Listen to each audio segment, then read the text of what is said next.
ऐसे ही चल रहा है क्या यार, दरवाजे पे मत मार दो। कोई नहीं, वहां भी बच्चों को थोड़ी सी आ जाए कूलिंग, है ना।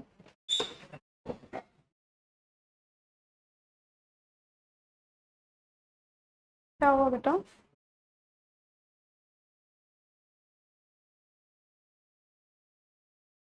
हेलो एवरीवन, आवाज आ रही है सभी को मेरी? तो ओके, आज हम लोग ना लास्ट क्लास में हमारा वही सारे हमारा अभी तक हम लोगों ने सेल बायोलॉजी आपका कंप्लीटली पढ़ लिया है। ठीक है, माइटोसिस मेयोसिस सेल साइकिल हमारा हो गया है। Mendelian inheritance, chromosomal inheritance and ये आपका क्या कहते हैं, प्रोटीन ट्रांसलेशन ट्रांसक्रिप्शन ऑपरेंट, ये सारा हो गया है। इसके मैंने आप लोग को नोट्स भी भेज दिए है। किसी को अगर लगता है कि किसी चीज़ के नोट्स नहीं भेजे हैं, डू लेट मी नो। आज जो हम लोग स्टार्ट कर रहे हैं ना, because I was checking your syllabus, तो let me start this biotechnology from today.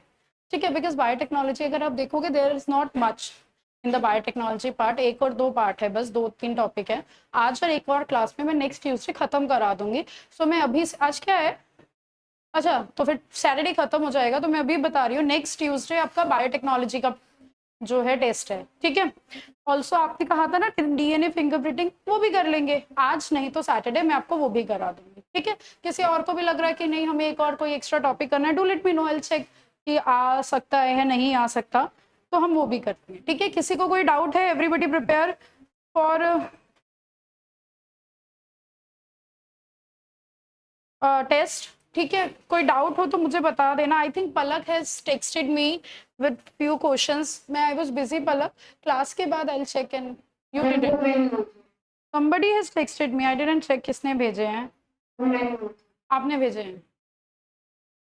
हाँ अभी होगा, मतलब मेरे पास नंबर सेव नहीं है, सानिया ने भेजे हैं, सॉरी, है ना, सानिया हैज टेक्सटेड।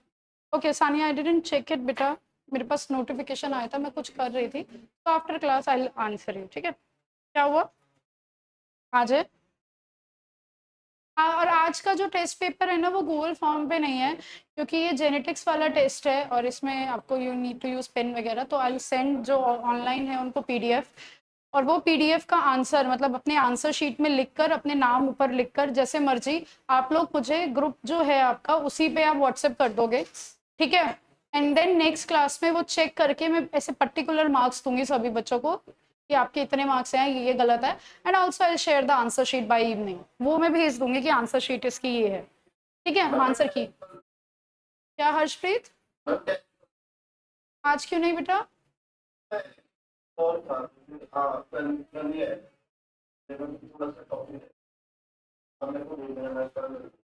आप कर लेना, देख हर्षप्रीत भाई, नॉट जस्ट हर्षप्रीत, ईमानदारी से करना, क्योंकि मैं टेस्ट तो शेयर कर ही दूंगी फिर ग्रुप पे, देखना मत हाँ हर्षप्रीत बेटा। बट फिर कल परसों की क्लास से पहले मेरे पास आपका खुद से टेस्ट आ जाना चाहिए, ऐसे ना हो कि आप नहीं भेज। ठीक है, और कोई है जिसको आज नहीं करना है, क्योंकि टेस्ट सभी। हाँ बेटा,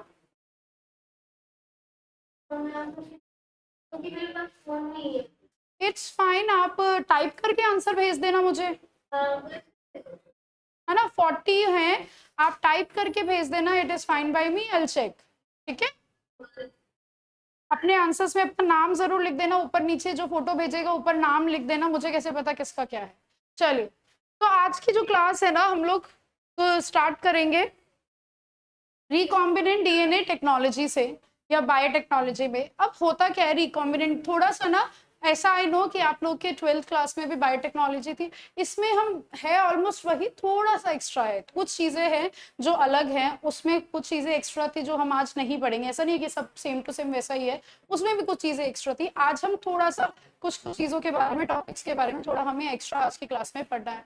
तो वी हैव सुभान खान, इसने कैमरा ऑन किया, ब्लॉक कर।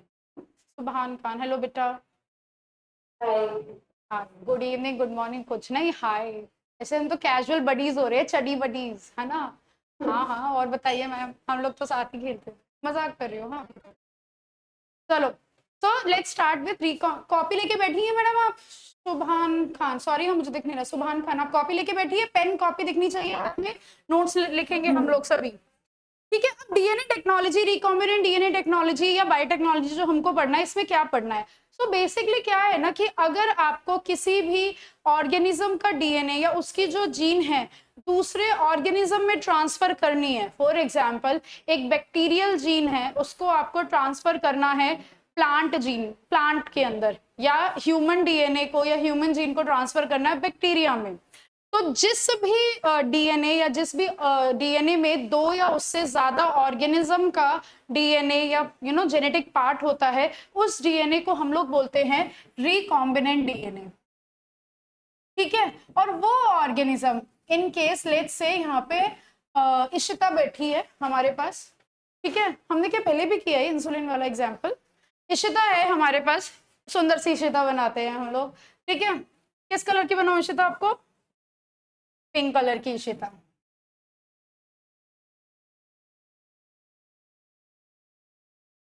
हाँ ये है, और इशिता के बाल भी है ना, तो ओके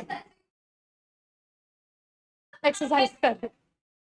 तो मान लीजिए हमारे पास यहाँ एक बच्चा है कोई भी, ठीक है, उसका नाम हमने ले लिया एम, उसका नाम एम है, उस बेचारे को डायबिटीज है। डायबिटीज भी उसको कौन सी वाली है? डायबिटीज हमको पता है मेनली जो है दो तरह की होती है, वैसे इन टोटल 5 तरह की डायबिटीज होती है। टाइप 1 डायबिटीज, टाइप 2 डायबिटीज, एक आपकी होती है वो वाली क्या कहते हैं नियोनेटल डायबिटीज, एक होती है मॉडी वाली डायबिटीज, और एक जो प्रेगनेंसी में होती है।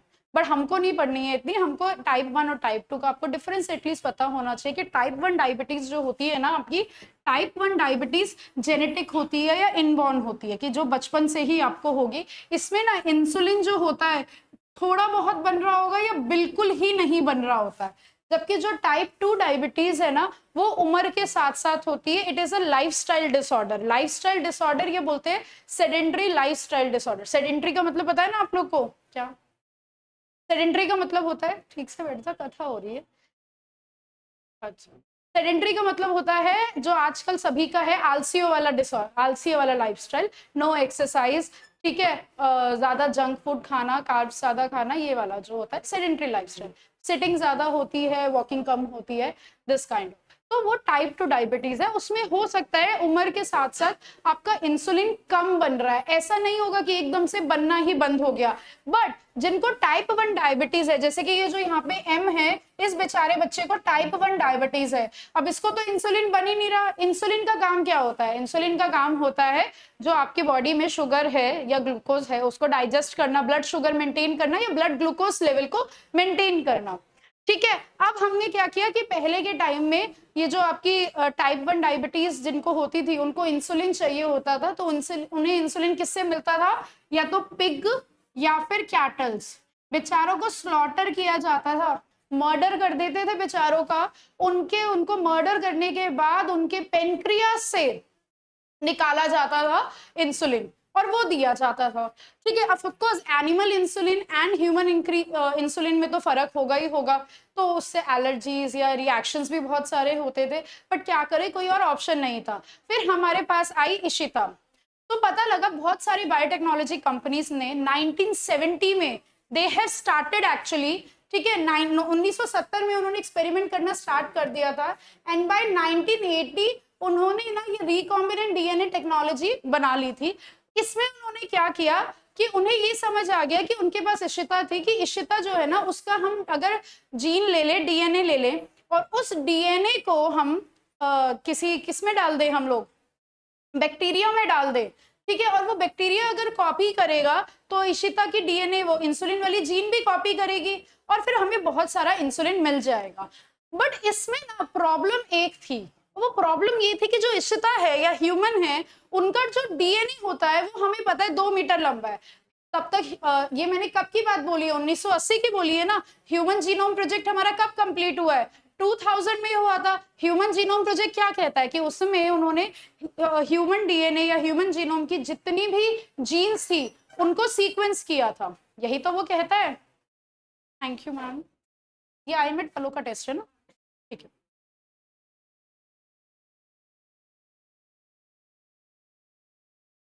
सो उन्होंने यही किया था। अब तक ये 1980 की बात है, उससे वही 2000 से पहले की बात है, तब तो चल रहा था या जो भी था।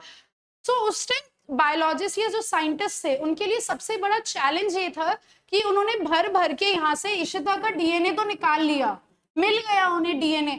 अब इस डीएनए में वो पर्टिकुलर इंसुलिन वाली जीन को ढूंढना या इंसुलिन वाला डीएनए ढूंढना, ये बड़ा मुश्किल था। आप कहोगे मैम हमने तो पढ़ा एंजाइम कट कर लिया रेस्ट्रिक्शन एंजाइम से, अरे बट वो तो तभी आप कट करोगे ना जब यू नो द सीक्वेंस। तो वो सीक्वेंस उस टाइम नहीं पता थी, अब हमें पता है। तो उन्होंने क्या किया, उन्होंने उसका उल्टा किया। Do you remember we have discussed in the class about retroviruses कि how retrovirus have RNA as the genetic material and some not all, कुछ तो RNA से डायरेक्ट प्रोटीन बना लेते हैं, but few of them what they do कि उनका genetic material RNA है, तो नाउ पहले RNA से वो cDNA बनाते हैं, complementary DNA with the help of reverse transcriptase enzyme, है ना। यही टेक्निक एक्चुअली साइंटिस्ट ने यूज करी जब उन्होंने ये इंसुलिन बनाया था। उन्होंने क्या किया, पेनक्रियाज वाला जो एरिया था ना वहां पे डीएनए तो सारा होगा। अभी हमने लास्ट क्लास में ओपरन पढ़ा था, ओपरन में हमने क्या पढ़ा था कि भाई जो सेल है, जैसे कि मेरा हर एक सेल में 2 मीटर लंबा डीएनए है, सारी जीन है हर एक सेल में, बट क्या सारी इंसुलिन बनाने वाली जीन ब्रेन में एक्सप्रेस हो रही होगी क्या? भाई इंसुलिन बनाने वाली जीन ब्रेन में क्यों एक्सप्रेस होगी? क्या ब्रेन में इंसुलिन चाहिए हमें? हमें नहीं चाहिए ब्रेन में इंसुलिन। या मेरे फिंगर्स में हो रही होगी, यहाँ पे तो एक्सप्रेस नहीं हो रही होगी ना। रिवाइज करना है, रिवाइज करा हुआ है, ठीक है। तो ब्रेन में तो एक्सप्रेस नहीं है। इसी तरह बाकी के, यही तो ऑपरेंट का काम होता है कि जहां पे जो जीन की जरूरत है तब हमने स्विच ऑन कर दिया, जब जरूरत नहीं है स्विच ऑफ कर दिया। ये आपका यूकैरियोट्स में भी होता है। तो सिमिलरली जो पेनक्रियाज है, पेनक्रियाज में और कुछ बन ही नहीं रहा था, उन्होंने क्या किया, उन्होंने एमआरएनए लिया, क्योंकि एमआरएनए जो पेनक्रियाज के पर्टिकुलर सेल्स थे ना उसमें उन्हें एमआरएनए सिर्फ किसका मिलेगा, इंसुलिन एमआरएनए। तो इंस्टेड वो डीएनए ढूंढने के बजाय कि भाई वो डीएनए देखो पता ही नहीं है उनको डीएनए कहाँ है, तो जब पहली बार ये इंसुलिन बना था ना रिकॉम्बिनेंट से, उन्होंने क्या किया, उन्होंने इंसुलिन एमआरएनए लिया। फिर इस इंसुलिन एमआरएनए जो था इससे उन्होंने cDNA बनाया।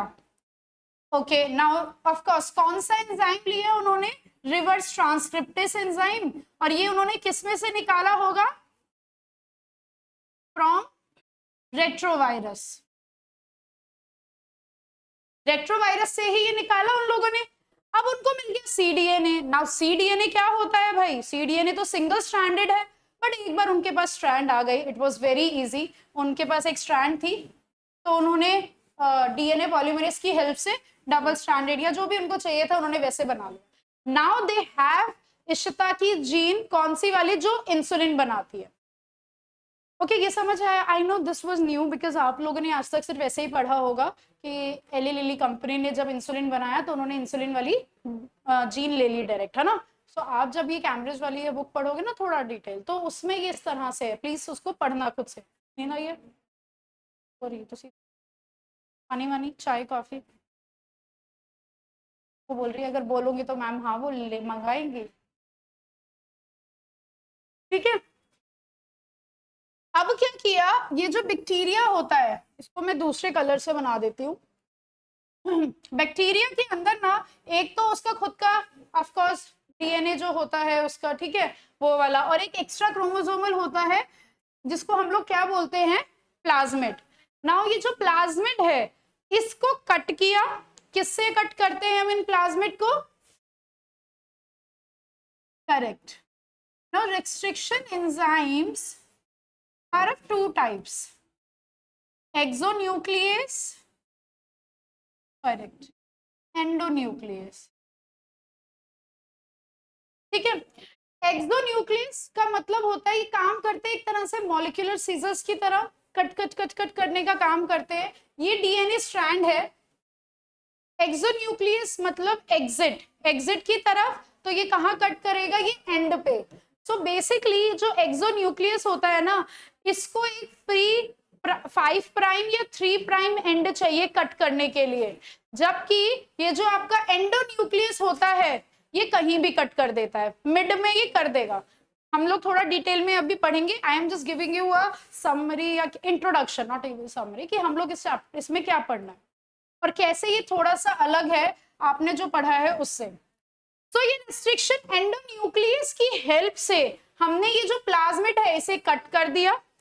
कट करने के बाद ये आपने जब कट किया, जो ये इशिता की हमारी ये डीएनए हमने बनाया था, इसको हमने क्या कर दिया, यहाँ पर इंसर्ट कर दिया। और ये वाला जो आपका प्लाज्मिड है इसको अब हमने क्या बोला बच्चों, इसको हमने अब बोला recombinant DNA. Okay sorry, R small आएगा, रिकॉम्बिनेंट डीएनए हमने इसे बोला। और जिसके अंदर ये रिकॉम्बिनेंट, चाहे आप बैक्टीरिया बोलो या कुछ भी बोलो, जिस ऑर्गेनिज्म के अंदर आपने ये रिकॉम्बिनेंट डीएनए को डाला है उसको हमने क्या बोला, जीएमओ, मतलब जेनेटिकली मॉडिफाइड ऑर्गेनिज्म या ट्रांसजेनिक ऑर्गेनिज्म, इस तरह के वर्ड हम लोग उनके लिए यूज करते हैं। ओके, सो इस चैप्टर में ना हमको क्या पढ़ना है, कुछ कुछ चीजें जो अलग, जैसे कि आप लोग पढ़ते आए हो कि हाँ भाई रेस्ट्रिक्शन एंजाइम्स होते हैं, ये आपने पढ़ा है, जेल इलेक्ट्रोफोरेसिस पढ़ा है, आपने ये पढ़ा है कि भाई हाँ वो पीयूसी का स्ट्रक्चर, पीबीआर 322 का स्ट्रक्चर पढ़ा है कि यूज क्या होता है किसी भी एंटीबॉडी का, ठीक है। तो उसके ऑल्टरनेटिव्स क्या हैं, क्योंकि ये जो है ना कि एंटीबायोटिक्स, आई एम सॉरी, कि जो एंटीबायोटिक्स का यूज होता है, आपको पता है आजकल ना हम लोग एंटीबायोटिक्स का यूज नहीं करते। जिसको नहीं पता मैं किस बारे में बात कर रही हूँ वो मैं थोड़ी देर में बताती हूँ, तुम लोग ऐसे कंफ्यूज हो जाओगे बहुत सारा, ठीक है। So let's start this chapter, genetic engineering. Mainly आप बायोटेक्नोलॉजी बोलो, रिकॉम्बिनेंट डीएनए टेक्नोलॉजी बोलो, या जेनेटिक इंजीनियरिंग। किसी को नहीं समझ आता है तो डू लेट मी नो, किसी को लग रहा है। और मैंने बस देख रही थी कि मैंने कहा बिना बोले कौन बच्चा है जो कैमरा ऑन कर लेता है, तो मैं आई तो 2-3 ने तो कर लिया, अभी सिर्फ इन 2 के अलावा किसी का ऑन नहीं है क्या?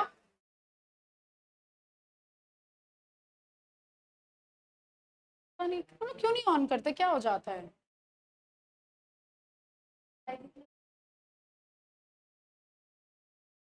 बाकी हर्षप्रीत तो कहेगा मैं, लड़के बहुत सही हैं, कह देंगे हमारे पास तो है ही नहीं।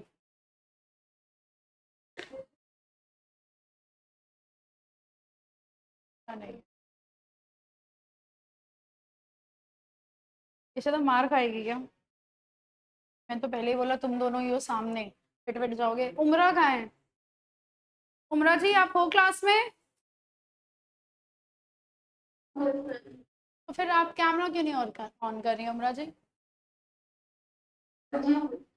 अजीब लगता है। बहुत बढ़िया उमरा जी, मतलब ये बोलने के बाद भी उसने किया नहीं क्योंकि उसे अजीब लग रहा है। तभी अजीब लग रहा होगा, ये उमरा बैठी होगी बेड पे या कहीं पर मस्त ऐसे सोफे पे, है ना? नहीं नहीं, क्या और क्या, तभी अजीब लगेगा। टेबल पे बैठ के किसको अजीब लगता है भाई? सच बता दे उमरा, सिर्फ बेड पे तो नहीं बैठी है, लेट के ऐसे सोफे पे रख लिया, ऐसे 2 सोफों के बीच में फोन को अटका लिया, ठीक है, लेट के। हाँ जी शुरू कीजिए। मैं अपने आप को बोल, श्री श्री यामिनी जी अपने प्रवचन शुरू कीजिए। तो आते हैं आपके जेनेटिक इंजीनियरिंग पे।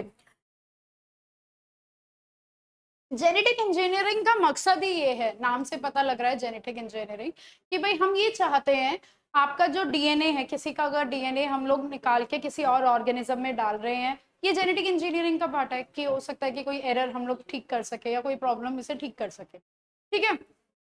तो जो पर्टिकुलर डीएनए वाला पोर्शन जिसमें 2 या उससे ज्यादा ऑर्गेनिज्म का डीएनए होता है उसको रिकॉम्बिनेंट डीएनए बोलते हैं। जिस ऑर्गेनिज्म के अंदर वो रिकॉम्बिनेंट डीएनए हम लोग इंसर्ट करते हैं उसे ट्रांसजेनिक एनिमल या जेनेटिकली मॉडिफाइड ऑर्गेनिज्म बोलते हैं। Now this genetic engineering, how it is different from hybridization. करते नहीं हाइब्रिडाइजेशन या हाइब्रिड बनाते हैं, खुद से बनाते भी तो है, एनिमल्स के और प्लांट्स में हाइब्रिड करते ही हैं।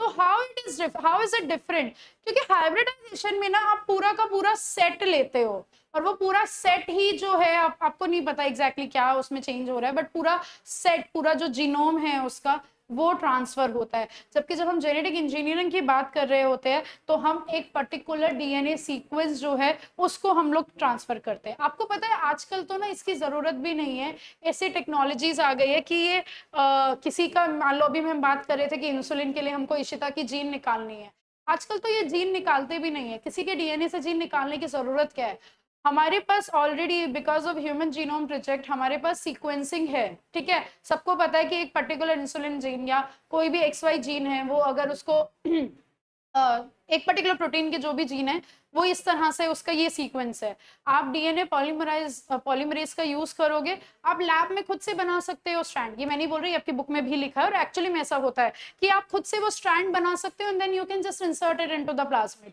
You don't have to actually में isolate the gene from the person. क्या हुआ? ठीक है, आजकल तो ये भी करने की जरूरत है नहीं कि आप पूरा किसी का डीएनए निकाल रहे हो, उसकी जीन कट कर रहे हो और कट करने के बाद आप फिर बैक्टीरियम में डाल रहे हो, इतनी झंझटबाजी करनी नहीं है, खुद से बना लो वो जीन पर्टिकुलरली। खुद से सीक्वेंस बनाना बहुत इजी होती है, यू नो द सीक्वेंस। ठीक है, आप क्या करोगे, आप अपना उसको ना प्राइमर, पर्टिकुलर प्राइमर दे दोगे, आप ना कंप्यूटर पे वो डिटेल डाल दोगे कि ओके ये सीक्वेंस है, तो वो अपने आप सारे ऐड करता रहेगा। एक्चुअली में ऐसा होता है, मतलब वेरी बेसिक सी चीज है, आजकल ये तो करते ही हैं लोग, क्योंकि कितना आप निकालोगे, फिर उसको प्योरीफाई करोगे डीएनए को, देन फिर कट करोगे, फिर चेक करोगे कि सही है या नहीं है। आज हमारी कंट्री में, बहुत सारी डेवलपिंग कंट्रीज में आज भी पहले यही मेथड्स होता है, मैंने खुद यही वाला मेथड किया, पुराने वाला, नया वाला नहीं किया था। ठीक है, बट अगर आप एडवांस करोगे या इवन इंडिया में भी कंपनीज के अंदर, तो ये दूसरे वाला मेथड यूज होता है कि they don't isolate the gene और ऐसा, अगर वो चाहते हैं तो, है ना। तो सेलेक्टिव ब्रीडिंग या हाइब्रिडाइजेशन में यही फर्क होता है कि उसमें पूरा का पूरा जो जीनोम है ना सेट, वो इन्वॉल्व होता है, यहाँ पे हम सिंगल जीन को है ट्रांसफर कर देते हैं। अब जीन ट्रांसफर में हमको चाहिए क्या क्या होता है भाई,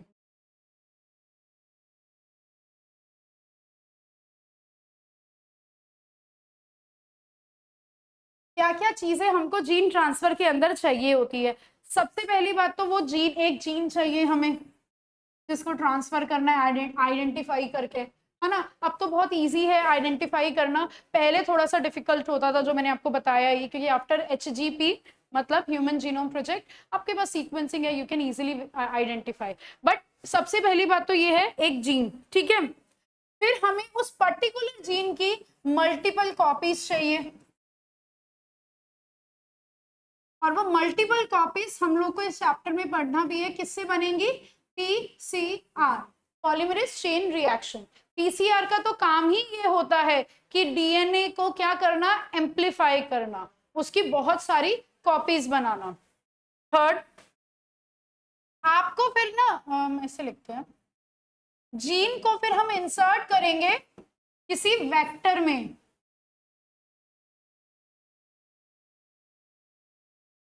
वेक्टर कैन बी प्लाज्मिड, ऐसा नहीं है कि सिर्फ प्लाज्मिड ही होता है, मोस्टली हम प्लाज्मिड बोलते हैं।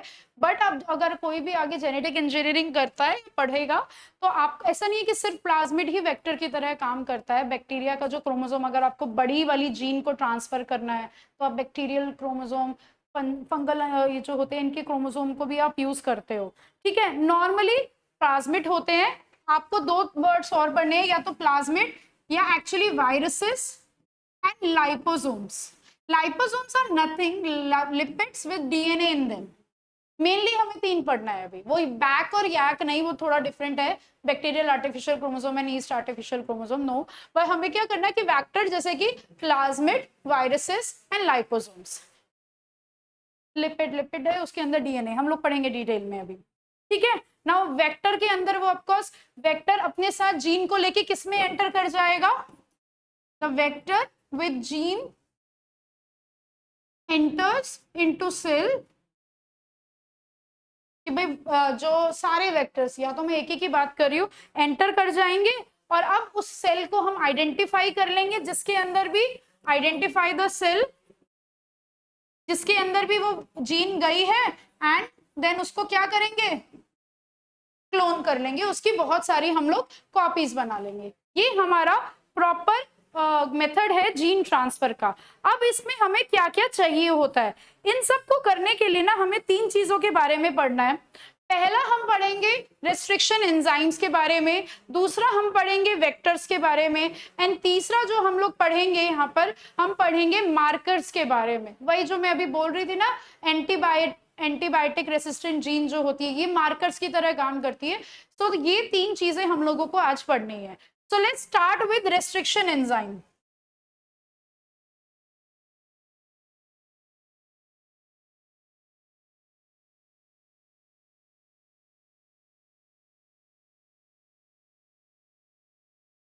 एक सेकेंड ना,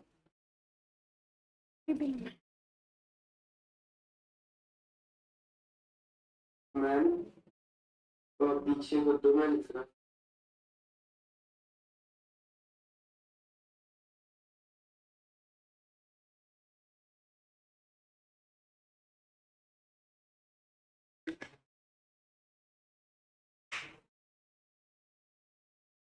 वेक्टर में तो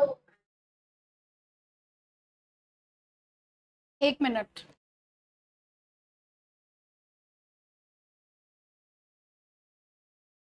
ट्रांसपोजोन तो जंपिंग जीन होती है ना, वो करता है वो एसआरएस में लिखा होगा। बेसिकली ट्रांसपोजोन को अगर आपको मेनली वैसे याद रखना है ना, transposons are basically jumping genes जो यूकैरियोट्स में आपको मिलती है, मतलब यूकैरियोटिक सेल में ये होती है। वो पर्टिकुलर पार्ट डीएनए का can be use as a vector, but transposon एक वर्ड में बोलूं जंपिंग जीन, मतलब हमारे डीएनए का वो पार्ट जो अपनी जगह बदल सकता है खुद से, जीनोम का वो पार्ट, उसको हम लोग ट्रांसपोजोन बोलते हैं। अपने आप ही अपनी जगह बदल लेगा, वो आपका ट्रांसपोजोन है। हो गया, चलिए तो let's start with next topic हमारा रेस्ट्रिक्शन एंजाइम। रेस्ट्रिक्शन एंजाइम में भी ना जो हम लोग डिस्कस करेंगे वो है रेस्ट्रिक्शन एंडोन्यूक्लियस।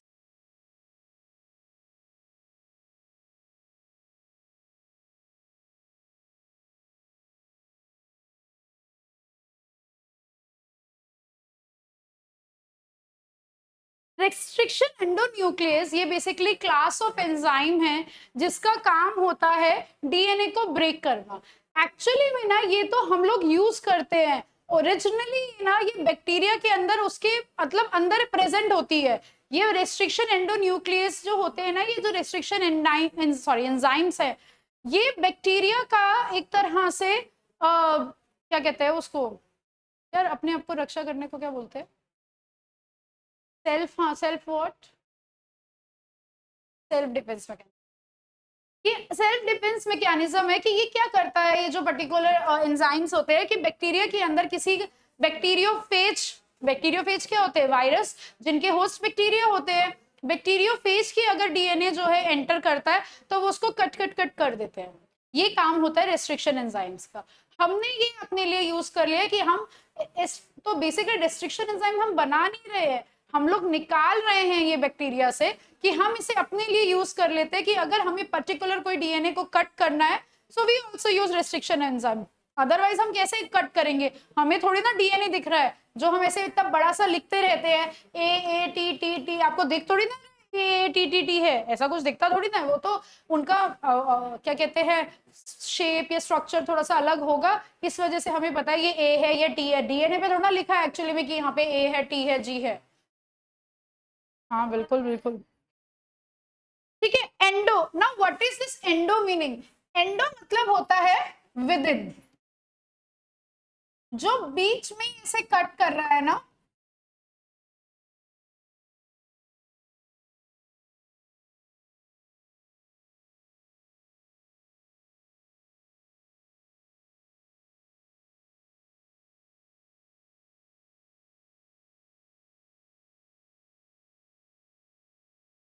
हाँ मान लो अगर कोई जो है इस तरह से यहाँ कट कर रहा है, ठीक है, यहाँ पे और यहाँ पे अगर मान लो कट कर रहा है, तो मिड में कट कर रहा है ना विद इन द सीक्वेंस, उसको हम लोग वो एंडोन्यूक्लियस। अगर आप कभी भी सुनो एक्सोन्यूक्लियस, एक्सो मतलब जो 5 प्राइम एंड या 3 प्राइम, बेसिकली जिसको फ्री एंड की जरूरत पड़े, इनको जरूरत नहीं पड़ती फ्री एंड की, रेस्ट्रिक्शन एंडोन्यूक्लियस को जरूरत नहीं पड़ती है। हर रेस्ट्रिक्शन एंडोन्यूक्लियस या बेसिकली एंजाइम जो होता है एक पर्टिकुलर टारगेट पे बाइंड करेगा। ऐसा नहीं है कि वो कहीं भी उसको दे दो और वो अपना कट करने लग जाएगा, फिर वो स्पेसिफिसिटी इंडिविजुअलिटी बेचारे की कहाँ रह जाएगी, है ना, उसके इंपॉर्टेंस कहाँ पे रहेगी। सो बेसिकली क्या होता है, ये जो टारगेट साइट्स होती है, restriction site, specific sequence site होती है। जैसे अगर मैं एक एंजाइम का नाम आपको बताऊं, PMH1,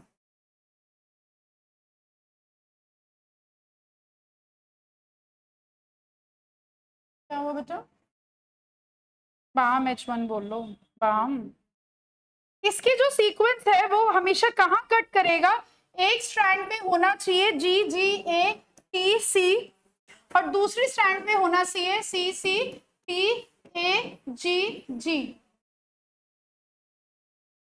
क्या हुआ बेटा, यही तो है, ठीक है। अच्छा ये बताओ ये कट कहाँ करते हैं, जो रेस्ट्रिक्शन एंजाइम, क्या बेटा, GGATCC है,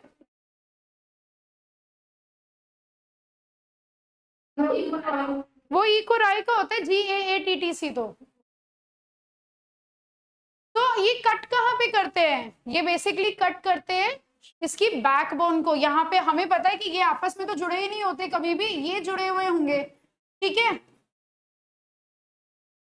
क्या ये दो बेस पेयर आपस में कभी कनेक्टेड होते हैं, नहीं, ये तो किससे कनेक्टेड, सॉरी, यहाँ पर तो ये बेसिकली जो इनकी बैकबोन है शुगर और फॉस्फेट की, वो आपस में कनेक्टेड होती है ना, इस तरह से होता है। तो ये शुगर फॉस्फेट की जो बैकबोन है उसको कट करते हैं, वहां पे वो बॉन्ड जो है वो कट करते हैं ये लोग, ठीक है। ये आपको याद रखना है कि, और ये पर्टिकुलर सीक्वेंस पे करते हैं, जैसे कि BAM-H1 जो है वो किस पे करेगा, GGATCC। मोस्टली, नॉट ऑल, आपकी बुक में लिखा है कि ऑल होना चाहिए बट एक्चुअली में ऐसा नहीं है, मोस्टली। लेकिन रेस्ट्रिक्शन एंजाइम्स को ना पैलिंड्रोमी सीक्वेंस चाहिए होती है। पैलिंड्रोमी सीक्वेंस का मतलब होता है कि आप इसे यहां से रीड करो, मान लो ये 5 प्राइम टू 3 प्राइम है, तो ये GGATCC है, और अगर आप इसे यहां से रीड करो दूसरी स्ट्रैंड को भी तो भी सेम है GGATCC, ठीक है। तो ये जो सीक्वेंस होती है ना, इनकी स्पेसिफिक सीक्वेंस वो कैसी होती है मैडम, पैलिंड्रोमी। क्या हो गया, कि इनकी सीक्वेंस पैलिंड्रोमी होती है। रेस्ट्रिक्शन एंजाइम या तो ये कट कर देंगे आपके शुगर फॉस्फेट बैकबोन को, ठीक है, ब्लंट एंड देंगे, या वो एक फॉर्म में कट करेंगे जिसे हम बोलते हैं sticky and. Now what is blunt and और स्टिकी एंड, ब्लंट एंड का मतलब है कि ये एक आपकी सीक्वेंस है, सिंपली बस आपने कट कर दिया ऐसे, ठीक है। जबकि स्टिकी एंड क्यों फायदेमंद रहते हैं, वहां पे ना ज्वाइनिंग होना काफी इजी रहता है स्टिकी एंड्स पे, क्यों, एक सीक्वेंस आपने लिखी यहाँ पर ATT, इसी के ले लेते हैं हम लोग GGATCC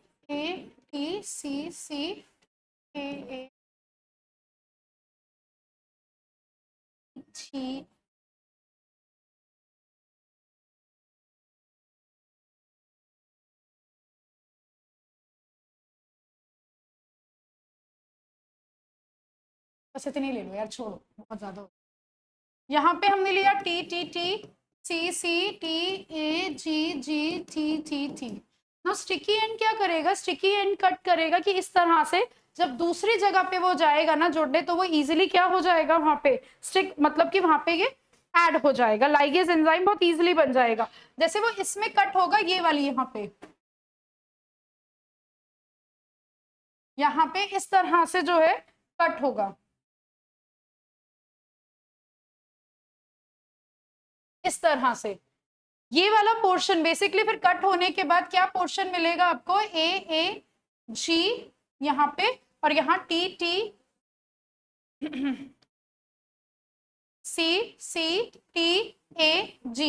बट आपको मेक श्योर करना पड़ेगा कि जब हम स्टिकी एंड का यूज करते हैं ना, तो अगर आपने यहाँ BAM-H1 यूज किया है, ठीक है, सो आप अपने जो भी आप वेक्टर यूज करोगे वहां पे भी सेम एंजाइम यूज करोगे, सेम स्टिकी एंड होने चाहिए ताकि वो एकदम से अटैच हो जाए।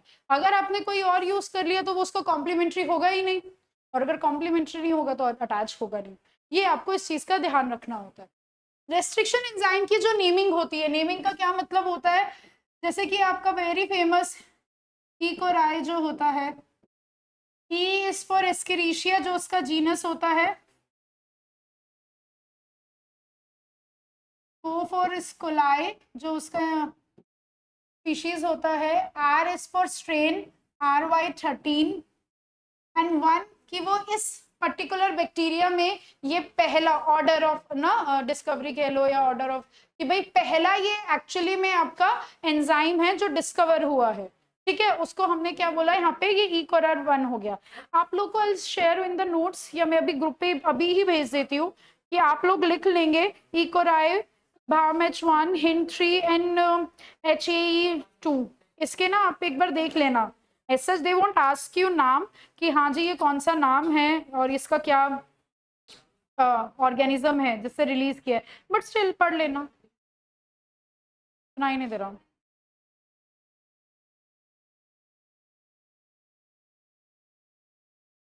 आई नहीं है, वो 1 है, वो 1 है।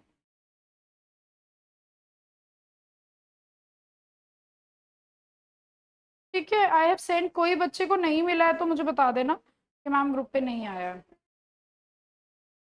ओके ठीक है, सो ये बेसिकली स्टिकी एंड जो होती है अनपेयर्ड बेसिस की लेंथ होती है, ये अपना स्टिकी इसलिए बोलते हैं, बहुत इजीली कॉम्प्लीमेंट्री होते हैं, जब भी मिलेंगे ये हाइड्रोजन बॉन्ड बना लेंगे, काफी इजी होता है इनसे डील करना। उसके बाद हमें पता है, चलो हमें एक मिल गया, आपको जो भी पर्टिकुलर जीन आपने निकाल भी लिया जैसे भी कर लिया, हमें उसकी बहुत सारी कॉपीज चाहिए होती है, और वो बहुत सारी कॉपीज हमें किससे मिलती है, PCR से, पॉलीमरेज चेन रिएक्शन में हम लोग आर्टिफिशियली जो है बना लेते हैं। वही यहाँ पे जब आप पढ़ोगे तो ये लिखा है कि आजकल तो हम ऐसे आइसोलेट करते भी नहीं है क्योंकि हमें सीक्वेंसिंग पता है, हम लोग बस क्या करेंगे, आपके पास न्यूक्लियोटाइड्स होते हैं, कंप्यूटर में वो इन्फॉर्मेशन आपने दे दी, ठीक है, एंजाइम यू हैव यूज्ड, और वो आपको वो पर्टिकुलर जो सेगमेंट है बना के दे देगा। You don't have to isolate the DNA और the gene, particular gene from an organism. उसके बाद हम लोग नेक्स्ट टॉपिक पे आते हैं विच इज वेक्टर।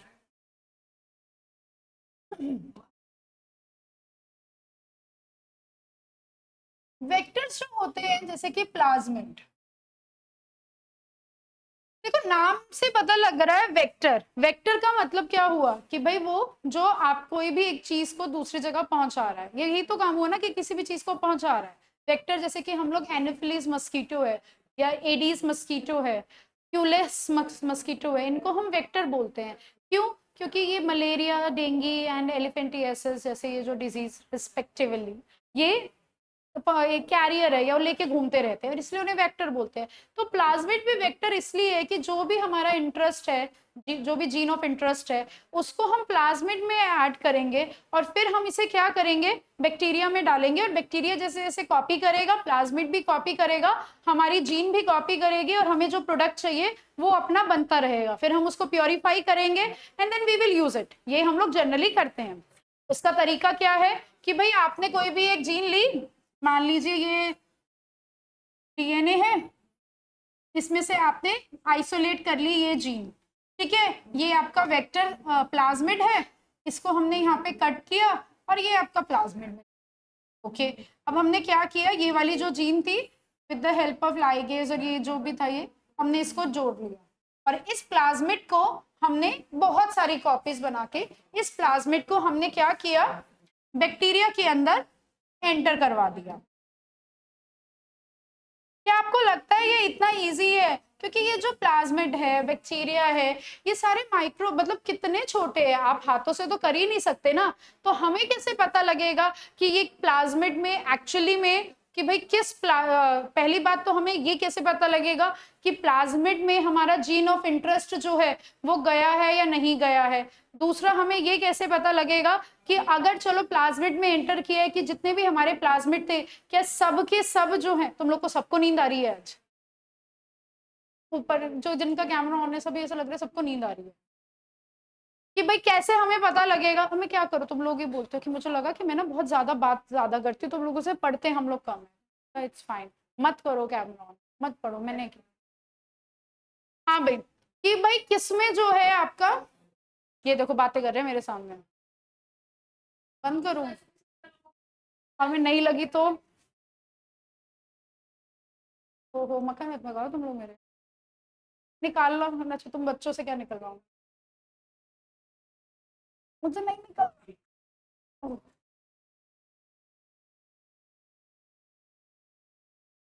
सब करंट निकल रहा है इसमें से। सर ये बच्चे कह रहे हैं इनको लाइट लग रही है ज्यादा, तो मैं वो निकाल रही हूँ इसलिए। हाँ वो लाइट निकाल दीजिए और ये वाली फिर ऑन कर लो।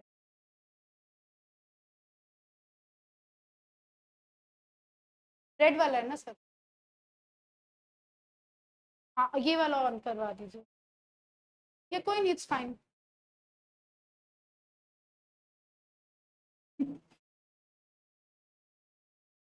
मैं भी देख रहा था, मेरे को गलत खा गया तुमने ना। इन लोगों को बड़ा लंबा चेहरा बैठ था। अच्छा आप मैं भी कभी से कॉपी ले जाना।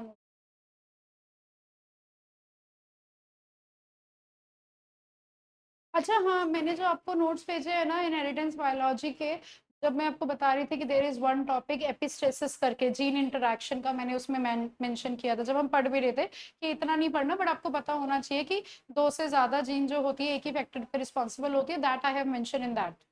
Okay, that about epistasis you can बस उसको गो थ्रू कर लेना, ऐसा नहीं है कि आपको बहुत ही डिटेल में जीन इंटरेक्शन नहीं।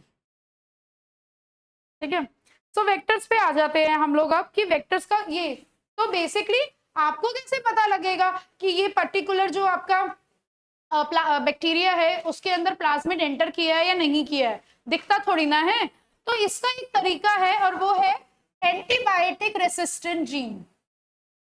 एक अच्छा प्लाज्मिड क्या होता है? आइडियल प्लाज्मिड या अच्छा वेक्टर कौन सा होगा कि जिसके अंदर आपको ये एंटीबायोटिक रेसिस्टेंट जीन मिलेगी। इसका क्या मतलब हुआ कि भाई मान लो ये जो प्लाज्मिड था इसमें टेट्रासाइक्लिन रेसिस्टेंट जीन थी, ठीक है। तो अब हमने ये कल्चर प्लेट है, सुंदर सी पेट्री डिश हमने लिख दिया इसको। पेट्री डिश में ना न्यूट्रिएंट मीडियम के साथ हमने टेट्रासाइक्लिन भी ऐड कर दी। टेट्रासाइक्लिन बेसिकली एंटीबायोटिक है, आप लोगों ने देखा भी होगा जो हम दवाइयां खाते हैं, टेट्रासाइक्लिन, स्ट्रेप्टोमाइसिन, बहुत सारा एम्पिसिलिन, ये सब लिखा होता है। अब आपने ऐड कर दिया ना टेट्रासाइक्लिन, तो उसमें क्या देखोगे कि जिस भी बैक्टीरिया के अंदर या तो प्लाज्मिड नहीं गया है या वो बैक्टीरिया जिसमें प्लाज्मिड गया लेकिन उस प्लाज्मिड में वो पर्टिकुलर जीन नहीं गया है, जैसा भी है, ठीक है, वो वाले बैक्टीरिया इसमें सरवाइव नहीं कर पाएंगे। सिर्फ वही बैक्टीरिया सरवाइव करेंगे जिनके अंदर आपको क्या मिलेगा, आपका ये प्लाज्मिड मिलेगा जिसके पास ये टेट्रासाइक्लिन रेसिस्टेंट जीन है। ओके, सो आपको इस तरह से, क्योंकि आपको पता है अगर आपने 1000 बैक्टीरिया में प्लाज्मिड डालने का ट्राई किया है तो हो सकता है 1 या 2% बैक्टीरिया में ही जाए, बाकी नहीं जाएगा। नहीं जाता है वही कोई भाई, बहुत सारे कारण हो जाते हैं, सेल वॉल नहीं डाइजेस्ट हो रही है, कई बार कुछ हो सकता है, बहुत सारे कारण हो जाते हैं। अब तो फिर भी चला जाता, पहले के टाइम में तो बहुत, क्योंकि अब तो गन क्या नाम है, माइक्रोलिस्टिक गन, बायोलिस्टिक गन जिसे बोलते हैं, बहुत सारे मेथड आ गए हैं। पता नहीं तुम लोगों ने सुने बायोलिस्टिक गन और ये सारे गन अप्रोच, है ना। तो ये भाई जिसमें गोल्ड में लपेट के डाल देते हैं, कभी शायद तुम लोगों ने लाइपोसोम में सुना होगा। I don't know, I know biolistic gun only, हमारे कॉमन नेम का नहीं, कि उसमें तो गोल्ड। यार माइक्रो इंजेक्शन में तो कहाँ ही इतनी मेहनत होती है, बहुत ही कम होता है माइक्रो इंजेक्शन। जनरली वेक्टर वाले में नहीं, माइक्रो इंजेक्शन भी जनरली यूज्ड जब हमको स्पर्म ऐसे डालना है एम्ब्रियोनिक स्टेम सेल में, या हम चेंज करना चाह रहे हैं ना उस टाइम माउस वाउस में, तब we use that, we do use, but bacteria में थोड़ा सा कम है। तो बेसिकली क्या हुआ कि वो वाले बैक्टीरिया जिनमें प्लाज्मिड है जो टेट्रासाइक्लिन पे सरवाइव कर सकते हैं वही यहाँ पे जिंदा रहेंगे और हम उनको ले लेंगे, उनका वो अपना कॉपी वॉपी बनाएंगे, हमको प्रोटीन मिल जाएगा। बहुत ही बढ़िया था, अच्छे से ये काम होता आ रहा था। और हमने बोला एक अच्छा प्लाज्मिड वो होता है जिसमें antibiotic resistant gene, antibiotic resistant gene का फायदा ये हो गया कि भाई वो पता लगा सकते हैं ना उसमें कि हाँ भाई उसमें क्या वो एंटर हुआ या नहीं हुआ। अब इसमें एक प्रॉब्लम थी, इसमें प्रॉब्लम क्या थी, सोच के देखो, ऐसा कोई, ये एंटीबायोटिक्स का काम क्या है, मैं तो पूछ ही लूं नहीं तो तुम सो जाओगे सब। सानिया बताएगी, सानिया एंटीबायोटिक्स का काम क्या होता है? अलेक्जेंडर, अरे स्माइल करिए सानिया, माइक ऑफ करके बता दे, ऑन करके, सॉरी, माफ कर दे, माफ। अरे ईशानी थी यार, कोई ईशानी, मैंने आज एक न्यू स्टूडेंट देखी, ईशानवी, कहाँ है ईशानवी भाई? और अमन ने भी कैमरा ऑन नहीं किया, तुमसे बातें बातें ना करो तो तुम लोग तो ऐसा लगता है सो गए सब। Where is Ishanvi? और अमन कैमरा ऑन क्यों नहीं है? उस दिन तो अमन अपना इंस्टीट्यूट दिखा रहा था, अब अमन ऑन ही नहीं कर रहा है। चलो मैं ही बता देती हूँ, देखो एंटीबायोटिक्स का काम है, हम लोग खाते हैं एंटीबायोटिक, बुखार हो गया, ये हो गया, फलाना हो गया, कि एंटीबायोटिक, अगर मैं एक लाइन में बोलूँ कि antibiotics are those microorganism which kill और prevent the growth of other microorganism, कि वो माइक्रो ऑर्गेनिज्म, क्योंकि एंटीबायोटिक्स माइक्रोब से ही बनती है, मोस्टली बैक्टीरिया वगैरह या किसी से भी बन रही है, या फंजाई से बन रही है, हमने पढ़ा है पेनिसिलिन जो होती है वो से बनती है ना, पेनिसिलिन जो होती है, ठीक है। तो एंटीबायोटिक्स वो होते हैं कि जो दूसरे बेसिकली बैक्टीरिया के लिए होते हैं, उनकी ग्रोथ को रोक देते हैं, कैसे, उनकी सेल वॉल को ब्रेक कर देते हैं। और यही एक कारण भी है कि वायरस के लिए एंटीबायोटिक नहीं होती, क्योंकि वायरस में खुद सेल वॉल होती नहीं है।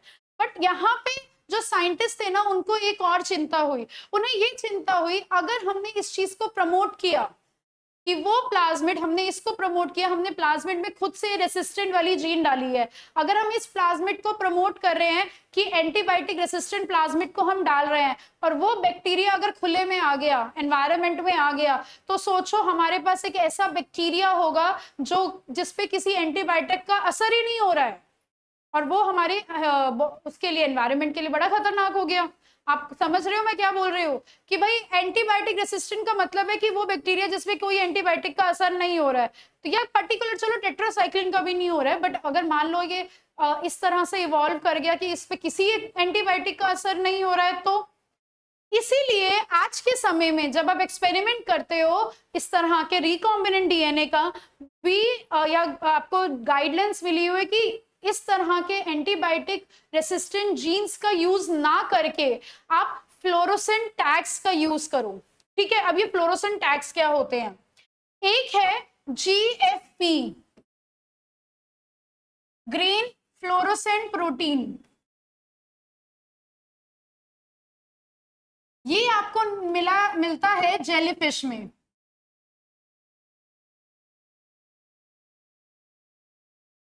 सो बेसिकली आप ये पर्टिकुलर जीन निकाल लो, ये पर्टिकुलर जीन आप प्लाज्मिड में डाल दो, और आपको पता लग जाएगा कि जिसके अंदर, जिस भी बैक्टीरिया के अंदर प्लाज्मिड गया है, उसको आप यूवी में डालोगे ना, यूवी रे में, तो ये ऐसे ग्रीन कलर का चमकेगा, you will get to know कि हाँ भाई इसके अंदर गया है प्लाज्मिड। सो आपके पास अल्टरनेटिव मेथड्स भी हैं, नॉट जस्ट ये वाला मेथड, क्या कहते हैं जो हम पढ़ते आए हैं, सेलेक्टेबल मार्कर वाला या एंटीबायोटिक रेसिस्टेंट जीन वाला, सिर्फ ये नहीं है, हमारे पास और भी मेथड है जो हम यूज कर सकते हैं, ठीक है। सो एक आपका ये वाला हो गया, जीएफपी वाला जो मेथड है, ये आपका मेथड हो गया जो हम यूज करते हैं।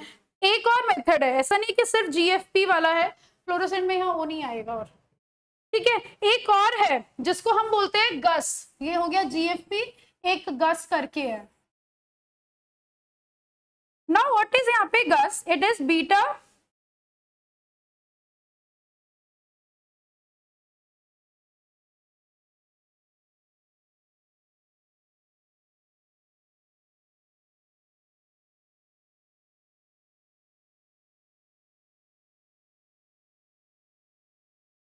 ये एक्चुअली ये वाली जो गस है, बीटा यूरोनिडेज, यूरोनिडेज, ये आपको मिलता है ई कोलाई से।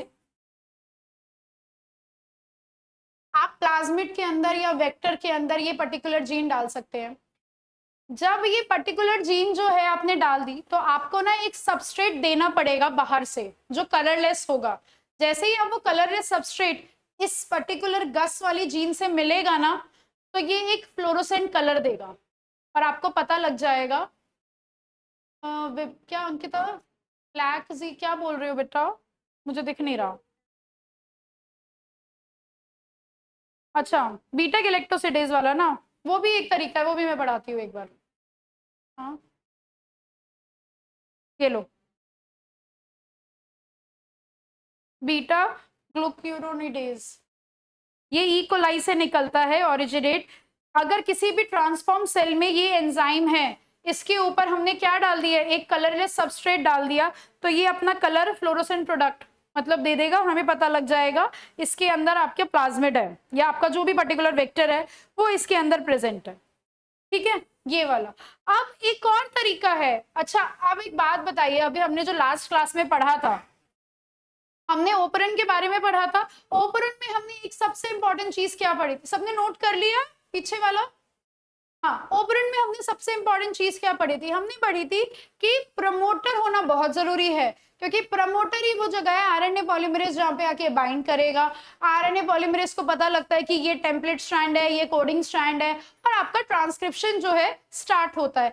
तो we have to make sure कि जो भी, जैसे अभी हम इंसुलिन वाली जीन जो है वो भेज रहे हैं ना, तो we have to make sure कि उस इंसुलिन वाली जीन के साथ आप उसका प्रमोटर भी भेजें। अगर आप प्रमोटर नहीं भेजोगे तो वो कैसे करेगा बाइंड? ठीक है, कैसे वो आरएनए पॉलीमरेज बाइंड करेगा, ये काम करेगा आगे जाके। या आप एक और तरीका कर सकते हो, आप क्या कर सकते हो, मान लीजिए जैसे हमने वही प्रोकैरियोट में पढ़ा था कि बी जीन जेड वाई और ए, जेड जो है बीटा गैलेक्टोसिडेज बनाती है, और इसका एक प्रमोटर भी था यहाँ पर। या तो ये कर सकते हो, हमें पता बीटा गैलेक्टोसिडेज सेल में कब निकलता है, कब रिलीज होता है, सिर्फ तभी रिलीज होता है जब उसके पास ग्लूकोज नहीं होता, लैक्टोज प्रेजेंट होता है, राइट। तो आप पता क्या कर सकते हो, एक और तरीका है कि अगर आप अपनी जीन का प्रमोटर नहीं डाल रहे हो तो आप अपनी जीन इंसर्ट कर दो यहाँ पर, यहाँ पे कहीं इंसर्ट कर दो। अगर आपने अपनी जीन यहाँ पे इंसर्ट कर दी, तो जब जब सेल के पास और आप मेक श्योर कीजिए कि जो आपका बैक्टीरिया है उसको आप क्या दे रहे हो, उसको आप ग्लूकोज नहीं दे रहे हो, लैक्टोज दे रहे हो। तो अगर जैसे ही बैक्टीरिया के पास लैक्टोज आएगा तो वो क्या करेगा, वो बीटा गैलेक्टोसिडेज बनाएगा, प्रमोटर यूज ऑफकोर्स ना प्रमोट करेगा, एमआरएनए बनेगा बीटा गैलेक्टोसिडेज का, तो आपकी वाली जीन भी एक्सप्रेस होगी। You can do this as well. बहुत सारे तरीके होते हैं, आप किसी भी तरह से ये यूज कर सकते हो। ठीक है, क्लियर है? अभी तक सभी को समझ आ रहा है क्या? किसी को डाउट है तो वो पूछ सकता है भाई। नेक्स्ट हम लोग आते हैं कि चलो आपने डीएनए कट कर लिया, जीन कट कर ली, अब उसको हम विजुअलाइज कैसे करें, हमें कैसे पता लगेगा कि एक्चुअली में डीएनए जो है ऐसे कट हो गया है रेस्ट्रिक्शन एंजाइम का या किसी और तरह से? तो हम उसको, आपके पास टेक्निक है जिसको हम बोलते हैं जेल इलेक्ट्रोफोरेसिस। ना ये जो जेल इलेक्ट्रोफोरेसिस है ना,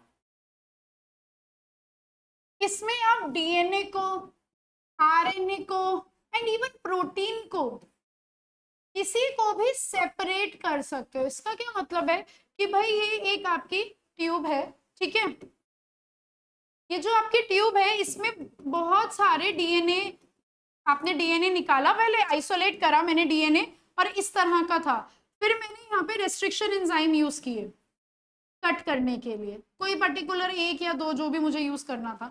अब मुझे चेक करना है, क्योंकि एक्चुअली में आप जब डीएनए, आप लोगों ने शायद स्कूल में निकाला भी होगा, बच्चों को आजकल 12th क्लास में डीएनए आइसोलेशन के एक्सपेरिमेंट करवाते हैं, किसी को करवाया है यहाँ पे, है ना? हाँ, आजकल स्कूल में किड्स से करवाते हैं, बच्चों को सभी को कराते हैं, व्हाइट कलर का इतना, आप लोग को शायद प्लांट से कराते हैं तो प्लांट में थोड़ा फिर भी ज्यादा निकल जाता है, इतना सारा व्हाइट कलर का ऐसे आपको मिलेगा, मुझे मतलब आई डोंट, हाँ हाँ वही तो किया था ना, वही मैं बता रही हूँ ना, बच्चों को आजकल स्कूल में कराते हैं।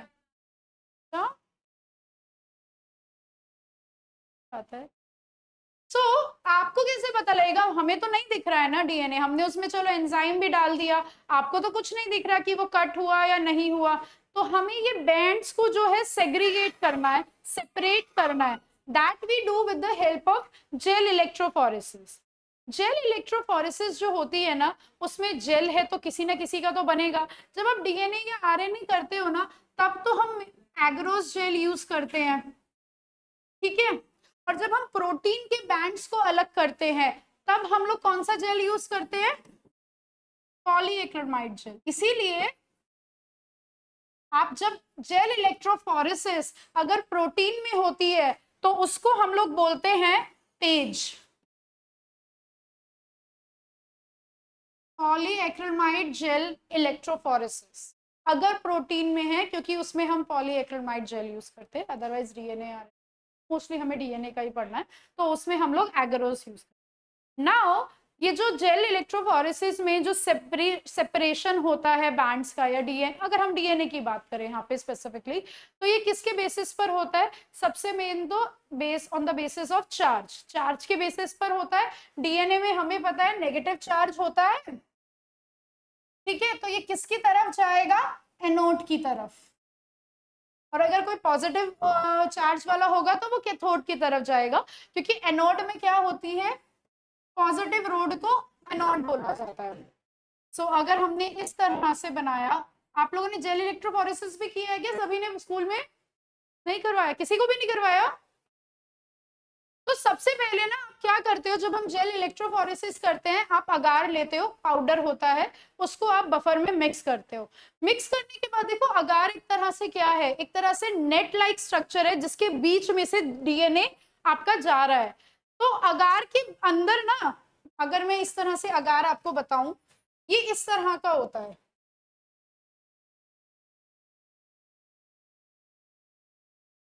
और इसके अंदर से ऐसे डीएनए जो है ट्रैवल कर रहा है पोर्स में से। ये जो पोर साइज है, ये आपके ऊपर डिपेंड करता है कि आप ये पोर साइज छोटा करना चाहते हो या बड़ा करना चाहते हो, ठीक है। अगर आप अगार की परसेंटेज कम रखोगे, लेट्स से 2% अगार, ठीक है, 2% अगार इन आपको बनाना है, तो 2 ग्राम आपने 100 ml में या जितना भी लेते हो उसमें अगर आपने लिया, तो पोर साइज बड़ा होगा। अगर आपने 3% अगार लिया तो पोर साइज छोटा होगा। तो आप, अगर आपका जो सेगमेंट है या सीक्वेंस है वो बड़ा है, तो आप 2% बनाओगे। अगर आपका सीक्वेंस छोटा है, नो सेगमेंट या व्हाटएवर द बैंड इज छोटा, देन आप लोग क्या बनाओगे? छोटा पोर साइज बनाओगे। डिपेंड्स, ये लिखा हुआ है भाई, तुम ऐसा मत सोचना मैं एक्स्ट्रा ज्ञान बांट रही हूँ, पढ़ना है तुम लोगों को, कोर्स में है सारा। ऑफकोर्स, मैं क्यों पढ़ा रही हूँ? नहीं, नॉट एट ऑल, ये आपकी बुक में है, पढ़ना खुद से।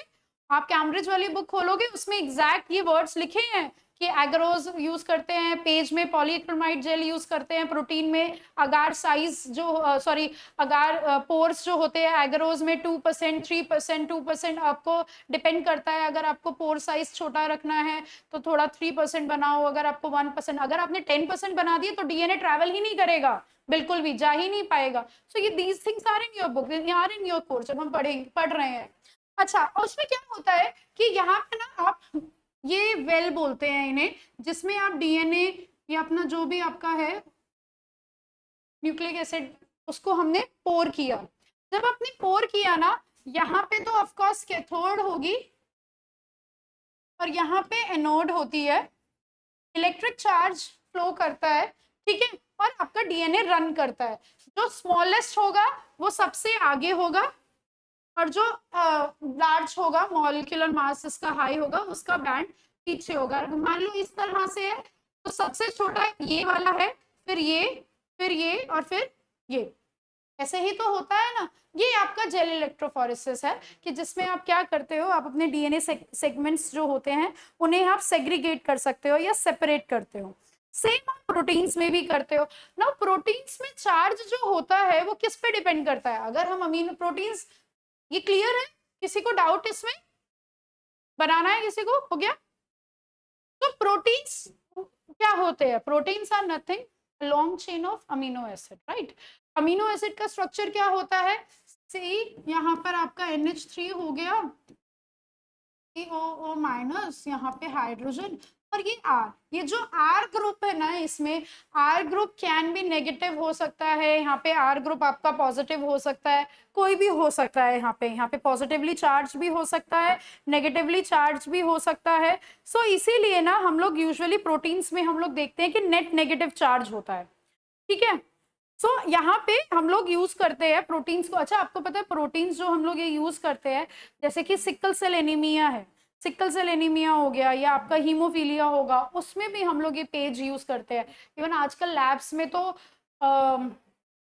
लैब में भी पेज ही यूज किया जाता है, पर थोड़ा एडवांस्ड वाला। ठीक है, आप लोग को उतना नहीं पढ़ना, बट ये कि हमें पता है हीमोग्लोबिन जो होता है, नहीं पता तो मैं बता रही हूँ कि हीमोग्लोबिन 4 पॉलीपेप्टाइड चेन का बना होता है, 2 अल्फा और 2 बीटा। अगर आप क्या करोगे उसको उस पर्टिकुलर, अब जो मैं आपको बोल रही थी ना कि आजकल आइसोलेशन नहीं करते हैं, एक्सट्रैक्शन नहीं करते, वो सिर्फ उस केस में नहीं करते जब आपको खुद से रिकॉम्बिनेंट डीएनए बनाना है। बट अगर आपको डायग्नोसिस करनी है भाई किसी को अगर वो बीमारी है या नहीं, मान लो कोई एक एक्स पर्सन है, अगर हमें चेक करना है उसको सिकल सेल एनीमिया या कोई और, क्या वो सिकल सेल एनीमिया का कैरियर तो नहीं है। ऑफ कोर्स उसको सिकल सेल एनीमिया होगा तो वो तो पता ही होगा भैया उसको sickle cell anaemia, but we have to check कि वो कैरियर है या नहीं है। तो कैरियर है या नहीं उसके लिए हम क्या करेंगे, हम उसके लिए तो उसी का डीएनए हमको निकालना पड़ेगा, उसी के हम प्रोटीन्स को देखेंगे ना, तो तब हम उस पर्टिकुलर पर्सन के डीएनए या उस पर्टिकुलर पर्सन के जो प्रोटीन्स है वो निकालते हैं।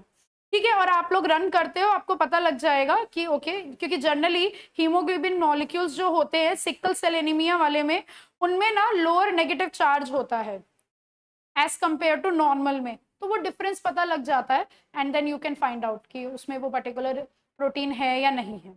सिमिलरली हम लोग जब हम इलेक्ट्रोफोरेसिस करते हैं डीएनए का, जो मैंने आपको बताया ये बैंड। अच्छा, एक और चीज कि ये जो बैंड होते हैं, या तो इसमें ना अगर हमें ये बैंड विजिबल डीएनए थोड़ी ना दिख रहा है, यहाँ पे भी व्हाइट व्हाइट दिख रहा था, यहाँ पे भी व्हाइट व्हाइट दिख जाएगा एग्रोज में। अगर आपको वो यूवी रेज में देखने हैं तो जब हम डीएनए को पोर करते हैं उसके अंदर हम लोग क्या डाल देते हैं, डाई यूज करते हैं जिसको हम बोलते हैं ETBR, ethidium bromide, which is a carcinogenic ना, बेचारी कैंसर को। इसमें भी ना इथिडियम ब्रोमाइड यूज करते हैं ताकि आप यूवी में देख सको, बट अगेन जरूरी नहीं है, आपका बजट अच्छा है, पैसा बहुत ज्यादा है, you can use fluorescent tags. Fluorescent tags आप हर जगह यूज कर सकते हो आज के टाइम में, आप पेज में यूज कर सकते हो, आप आरएनए डीएनए किसी के भी सेग्रीगेशन जब आप कर रहे हैं आप किसी में भी यूज कर सकते हो। बातें हो रहे हो, मिलके टेस्ट हो रहा है, इधर हो जाओ, एक इधर आ जाओ, आओ आओ, नहीं नहीं एक इधर आओ, मुझे भरोसा नहीं, आवाज आई है मुझे कभी महंगी। आर यू श्योर टिकटिंग कर रहे हैं क्या गर्ल्स?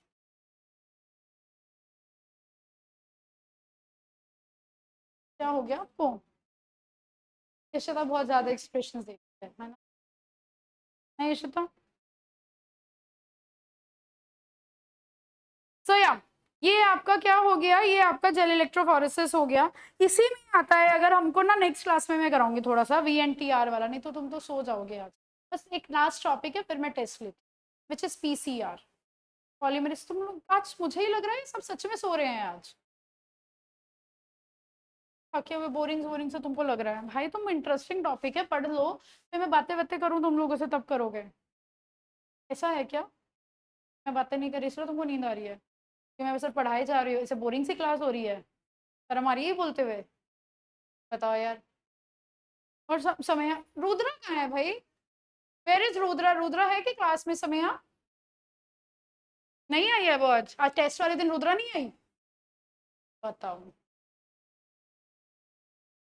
ये तो गलत बात हो गई, मत ढूंढना मेरे पास।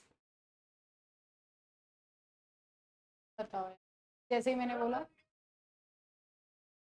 ऐसे किसी के उसमें नहीं झांक सकते आप। कल मैं एक स्टूडेंट को पढ़ा रही, तो वो मेरे को क्लास में आके बोलता, वो ना फोन पे लगा हुआ था, तो मैंने बोला तो फोन नहीं क्यों यूज कर रहा है, फोन हटा दे। कह रहा मैम यार वो नहीं, वो ऐसे फोन यूज कर रहा था क्लास में एंटर करते ही, तो उसे दिख रहा था कि 6-7 मैसेज उसने लगातार किए हुए हैं। मैंने बोला तेरे को रिप्लाई भी नहीं आ रहा तो क्यों कर रहा है? तो कहता कि मैम वो अभी सो रही है ना इसलिए मैं उसको कर रहा हूँ। हाँ, फिर मैं ये 2 दिन पहले की बात है, देन मैं कल फिर से उसको आ रही थी, मैं एंटर कर रही, तो मैंने उसको बोला तो फोन पे लगा रहता है तो ऊपर आ जा क्लास में। कहता अरे यार अभी तो मिलाया है मैंने फोन, क्या कर रहे हो? अभी भी आ रहा हूँ मैं। देखो ऐसा तुम लोगों के साथ भी है क्या कि अब तो बेसिकली मैं किसी के से पर्सनल स्पेस में एंटर नहीं कर सकती ना, बट फिर भी अब मुझे क्या पता कोई कहाँ पर, और मैं ऐसे VC कर दूँ तो वीडियो कॉल कर दूँ, भी कोई अपना कहीं बाहर कहीं हो तो फिर वो तो गलत बात हो जाएगी। तो ऐसी चीजें नहीं करनी है कभी भी, ना ना ना। और मैं तो पूरा मानती हूँ बच्चे भगवान का रूप होते हैं, बच्चे जो बोल देंगे वही होता है। तो तुम लोग ऐसे कोई मुझे बद्दो बद्दो मत देना भाई, मैं तो डांटती भी नहीं हूँ इसीलिए बिल्कुल किसी को भी। पता नहीं कोई ऐसे घर पे जाके बोलता हो कि अरे देखना ऐसे करती रहती है वैसे करती रहती है, इसके साथ तो ये होगा, क्योंकि बच्चे बोलते हैं भाई, तो फिर तो इसलिए मैं पूरा मानती हूँ बच्चों की बददुआ लग जाती है। फिर मैंने उस बच्चे की मम्मी से बात की कल, मैंने कहा वो क्लास से जल्दी चला गया था, तो मैंने उसकी मदर को बोला, मैंने कहा कुछ काम था इसे, जैसे मैं बहुत नोजी हूँ मुझे लगता है थोड़ा सा, मैंने उसकी मम्मी को फोन किया, मैंने कहा यार देखो ये ना ऐसे चला गया, मैं पढ़ा रही थी और ये चला गया, मैंने कहा किसी शायद इसकी शायद गर्लफ्रेंड वगैरह से बात कर रहा था ये ऐसे आई तो उसकी मम्मी कहती अरे नहीं आई हैव, मैंने उसकी चैट वैट देखी है, इसकी बंदी नहीं है, इसको तो दूसरों की बंदी में इंटरेस्ट रहता है। हाँ सच में तुमको ऐसा लगे तो मैंने कहा तो parents are also very like ना, तुम लोग के पेरेंट्स को भी पता होगा कि किसका बंदा है किसकी बंदी नहीं है, ये आजकल पेरेंट्स को पता रहता है, वो कहते हैं कि पता होना चाहिए। मतलब उसकी mummy she has use that language वो बंदी, मैंने कहा सही है यार। अब यहाँ पे बातें इतनी भी फ्रैंक नहीं हूँ मैं कि मेरे सामने ही तुम डिस्कस करने लग जाओ, भाई थोड़ी बहुत हूँ मैं, इतनी भी नहीं हूँ अच्छी। बताओ ये चालू ही होगी लड़कियां।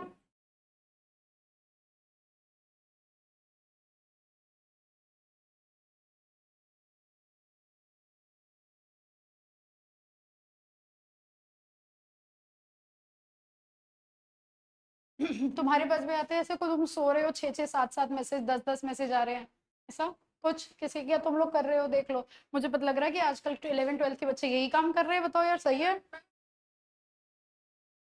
तो पॉलीमरेज चेन रिएक्शन पे आते, देखो पॉलीमरेज चेन रिएक्शन बेसिकली इसका काम एक ही होता है, अगर आपके पास एक पर्टिकुलर डीएनए सेगमेंट है हमें उसे कॉपी करना है, जैसे कि मैंने अभी आपको बताया भी था, एक्चुअली में ऐसा होता है कि आपने अगर 100 या 1000 में डाला है जो डीएनए है प्लाज्मिड या वेक्टर, अपने अगर 1000 बैक्टीरिया में डाला है ना, तो 1% में वो एंटर करता है, 1% में, तो इसीलिए you should have a large number of copy.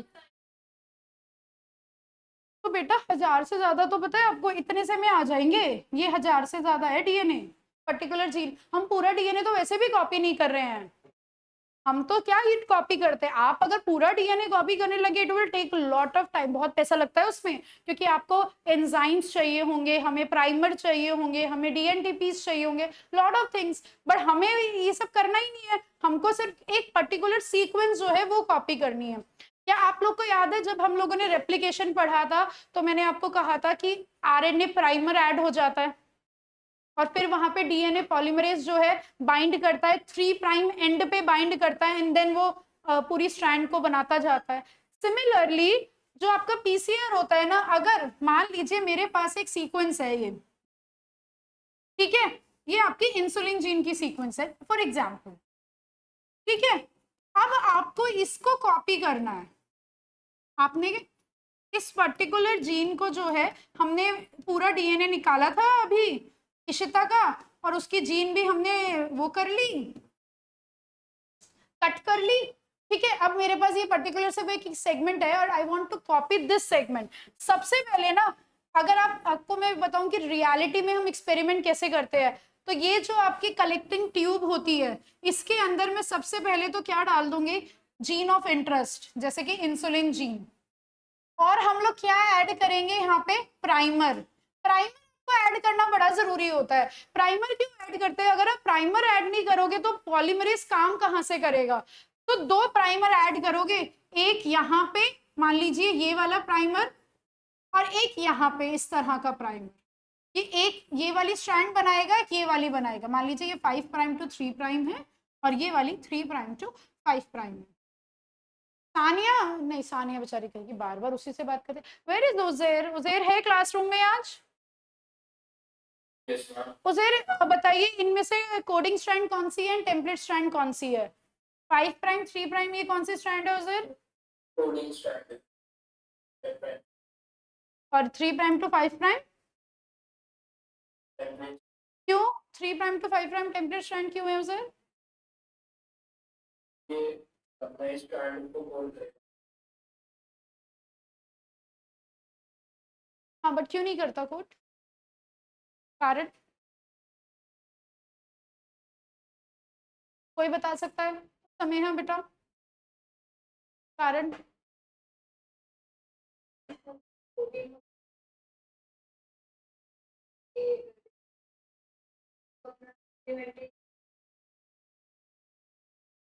Correct, good, yes, कि हमें पता है जो mRNA की सीक्वेंस होती है, पोलैरिटी होती है, वो 5 प्राइम टू 3 प्राइम होती है। अब 5 प्राइम टू 3 प्राइम कोई बन रहा है तो उसका कॉम्प्लीमेंट्री तो 3 प्राइम टू 5 प्राइम हुआ ना।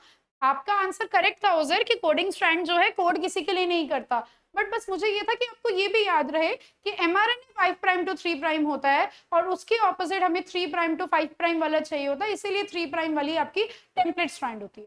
तो एक तो आपको इंसुलिन जीन चाहिए, एक आपको प्राइमर चाहिए, एक आपको डीएनए पॉलीमरेज चाहिए होगा। यहाँ पे हम कौन सा वाला पॉलीमरेज यूज करते हैं बच्चों? Tag polymerase. टैग पॉलीमरेज जो होता है वो कहां से आता है? ये एक बैक्टीरिया है, थर्मस एक्वेटिकस। क्योंकि जब हम हमारे खुद के सेल में रेप्लिकेशन होता है तो डीएनए तो डबल हेलिकल इस तरह से फॉर्म में होता है, उसको बेसिकली खोलने के लिए, अनवाइंड करने के लिए हमारे पास एंजाइम होता है हेलिकेस। बट पीसीआर में वो जो अनवाइंडिंग है ना हमें हमारी स्ट्रैंड्स की, वो हम करते हैं with the help of high temperature. तो जैसे ही टेम्परेचर हाई होगा, 90 से 95 डिग्री तक का टेम्परेचर लेते हैं हम लोग, ठीक है, हाई टेम्परेचर में वो अनवाइंडिंग हो जाएगी। अब उसी हाई टेम्परेचर में हमें डीएनए पॉलीमरेज चाहिए जो आके देखे कि अच्छा सी के नीचे जी लगेगा, सी के नीचे जी, इस तरह से करे। हमारा वाला जो डीएनए पॉलीमरेज है जो हमारी बॉडी में काम करता है, हमारा तो 37 डिग्री है ना टेम्परेचर, चलो 40 पे कर लेगा, मैक्स टू मैक्स 45 पे कर लेगा, 90 डिग्री पे तो काम नहीं कर पाएगा ना। इसीलिए हम एक उस बैक्टीरिया का पॉलीमरेज, डीएनए पॉलीमरेज लेते हैं जो रहता ही हाई टेम्परेचर पे है, दैट इज थर्मस एक्वेटिकस। उसका हम लोग डीएनए पॉलीमरेज लेंगे और उसको हमने बोला टैग पॉलीमरेज।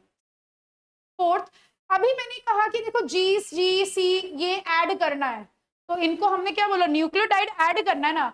हमारी बॉडी में तो खुद से बन रहे होते हैं न्यूक्लियोटाइड, लेकिन पीसीआर तो एक क्या है? मशीन है, मशीन में अपने आप जादू से तो बनेंगे नहीं, तो आपको यहाँ पे टीएनटीपीस भी देने पड़ते हैं, टीएनटीपीस, ठीक है, आपको डीऑक्सी न्यूक्लियोटाइड ट्राइफॉस्फेट जो होते हैं वो आपको देने पड़ते हैं कि वो आके बाइंड कर सके। ये जनरली आपने एक एपेंडॉफ या कलेक्टिंग ट्यूब जो होती है या पीसीआर ट्यूब, छोटू इतनी छोटू सी आती है, उसमें ये सारी चीजें डाल दी आपने, पीसीआर मशीन में वो डाल दिया, ठीक है, उसको इंसर्ट कर दिया एंड देन आपने वो प्रोसेस चालू करा। अब प्रोसेस में 3 स्टेप्स होते हैं, कौन कौन से? पहला स्टेप होता है डीनेचुरेशन, दूसरा स्टेप होता है एनीलिंग एंड तीसरा स्टेप होता है करेक्ट डीनेचुरेशन। तो मैंने अभी जो आपको बोला कि भाई हमारा तो ये डबल हेलिकल इस तरह से है, हम चाहते हैं कि अनवाइंड हो जाए, तो डीनेचर करने का मतलब है हमें अनवाइंडिंग करनी है, और वो किस पे करते हैं हम लोग? हाई टेम्परेचर पे,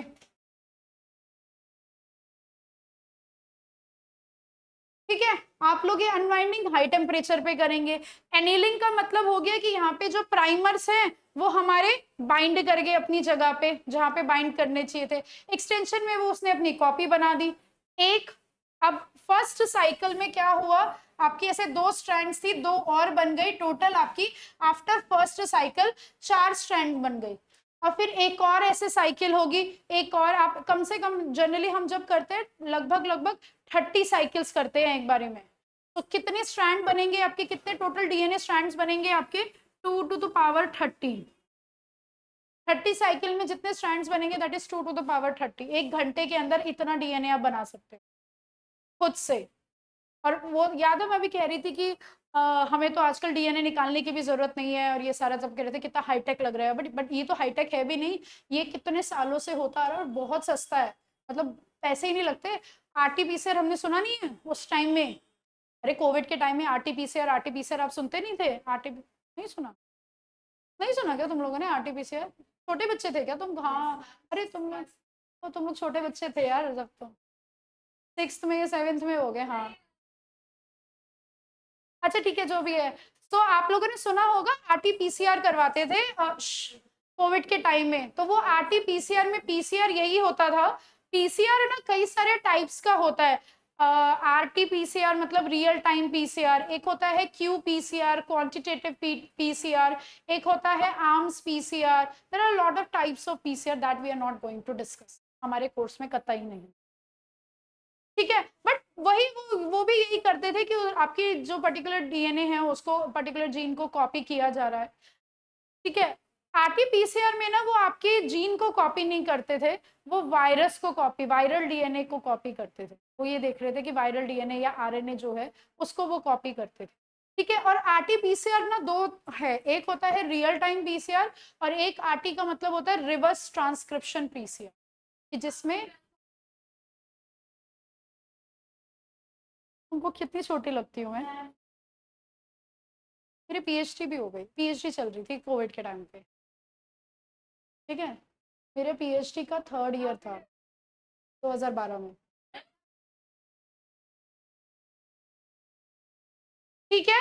सो नेक्स्ट क्लास में हम लोग शुरू करेंगे, आपका ये कोशिश करेंगे खत्म हो जाए, नहीं खत्म होता है तो आपका टेस्ट पोस्टपोन हो जाएगा थर्सडे को, अगर आपका सैटरडे खत्म हो जाता है तो आपका टेस्ट होगा ट्यूसडे को। मैं अब आपको टेस्ट पेपर भेज रही हूँ, everyone turn on your camera exam के टाइम पे। या आपको रिवाइज का 5 मिनट चाहिए क्या, तो क्यों लगता है? अरे भाई बाकी भी कर लो ऑन कैमरा।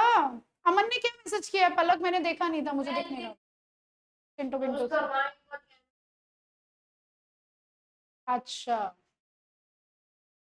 यार ये शानवी, अभी मैं शानवी शानवी बोल रही थी तब तो आपने जवाब नहीं दिया जब हम आपसे क्वेश्चन पूछ रहे थे। Were you not in the class बेटा?